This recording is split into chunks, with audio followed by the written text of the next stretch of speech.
दुनिया से सीख, इंडियन कॉन्स्टिट्यूशन के बोरोड फीचर्स।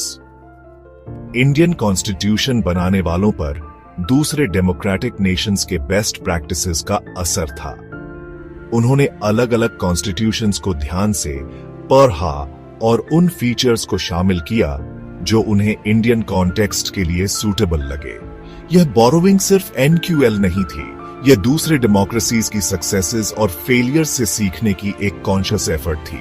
जैसे पार्लियामेंट्री सिस्टम ऑफ गवर्नमेंट का कॉन्सेप्ट, जिसमें एक प्राइम मिनिस्टर और काउंसिल ऑफ मिनिस्टर्स पार्लियामेंट के प्रति रिस्पॉन्सिबल होते हैं, ब्रिटिश वेस्टमिंस्टर मॉडल से लिया गया था।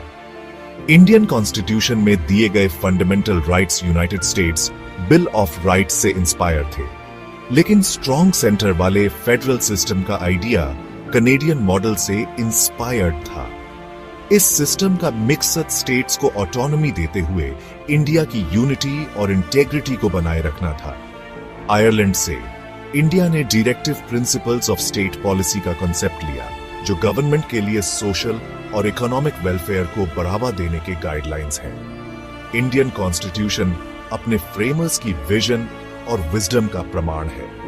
दूसरे डेमोक्रेसी से लिए गए कॉन्सेप्ट्स को इंडिजिनस आइडियाज के साथ ब्लेंड करने की उनकी एबिलिटी ने एक यूनिक और रोबस्ट कॉन्स्टिट्यूशनल फ्रेमवर्क बनाया है। इस फ्रेमवर्क ने इंडिया की अच्छी सेवा की है, जिससे वह नेशन बिल्डिंग की कॉम्प्लेक्सिटी से निपट सका है और एक वाइब्रेंट डेमोक्रेसी के रूप में इमर्ज हो सका है।